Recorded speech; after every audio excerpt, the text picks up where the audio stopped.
Я мушу вывучыць усё до завтра. Боже мой, Дима, не рабі мне нервы. А табе-то што, не табе ж экзамены здаваць? І мне таксама.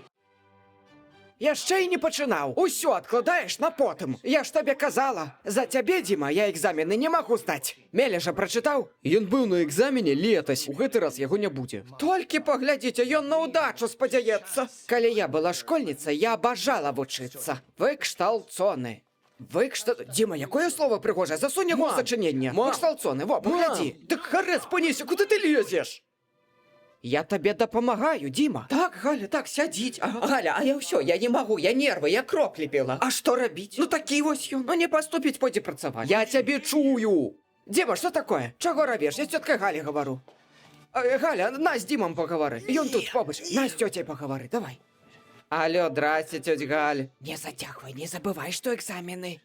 Дима, заінька, зрабі перарыў, доўга сядзіш. Ай, ну так. Хадзем у гарод, градку мне ўскапаеш, давай.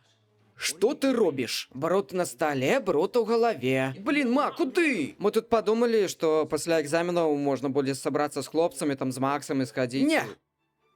Я яшчэ нават не сказаў, куды. Дима, не. Ма! Старайся лепей, Дима. Не забывай адпачываць. Хто працуе, той не сумуе. Схадзі на вуліцу, мяч паштурхай. Чытай дбайна. Не цісні на сябе. Пільнуй даты. Дай адпачыць галаве. Яшчэ. Блин, ма, самы галоўны экзамен гэта вытрымаць з цябе побач. Дима, гэта было вельмі груба. Ты пакінь мяне. Не, Галя, ты чула? Ага, крычыць нема. Сам псіхуе, а матка вінаватая.